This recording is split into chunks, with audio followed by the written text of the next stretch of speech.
Bago sa saksi, dinala sa ospital si Cassandra Ong matapos bumaba ang blood sugar level sa gitna ng pagdinig ng kamera. Bago yan, may mga inamin si Ong sa pagdinig gaya ng pag-apply ng lisensya para sa Pogo at pinagkunan ng pondo para itayo ang mga gusali sa Porac, Pampanga. Saksi, si Rafi Tima.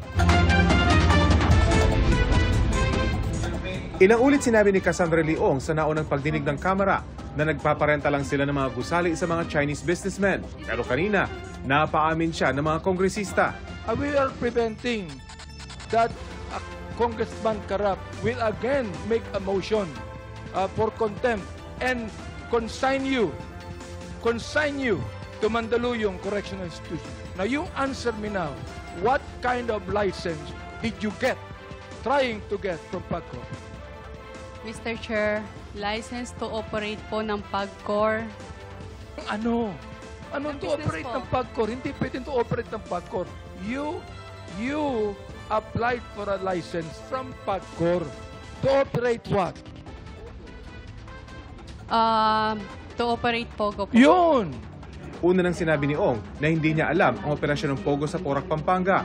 Authorized representative lang daw siya ng Lucky South 99.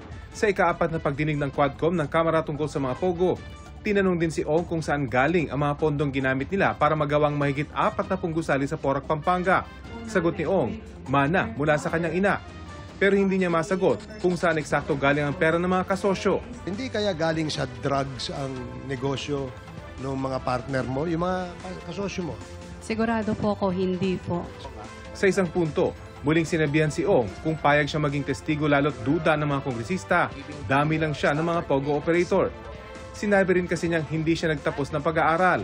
Pero hindi pa raw siya makapagdesisyon. Dami ka lang dito. At merong mga tao na sa likod nito na hindi mo mabanggit for some reason.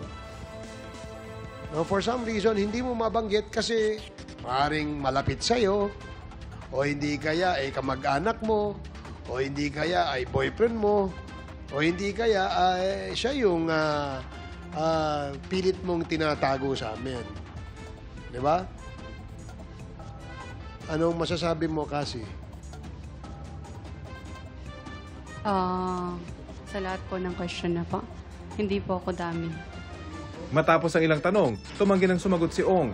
Nagpaalam rin para pumunta ng palikuran pero hindi na bumalik at kalaunay sinabing bumagsak ang kanyang sugar level.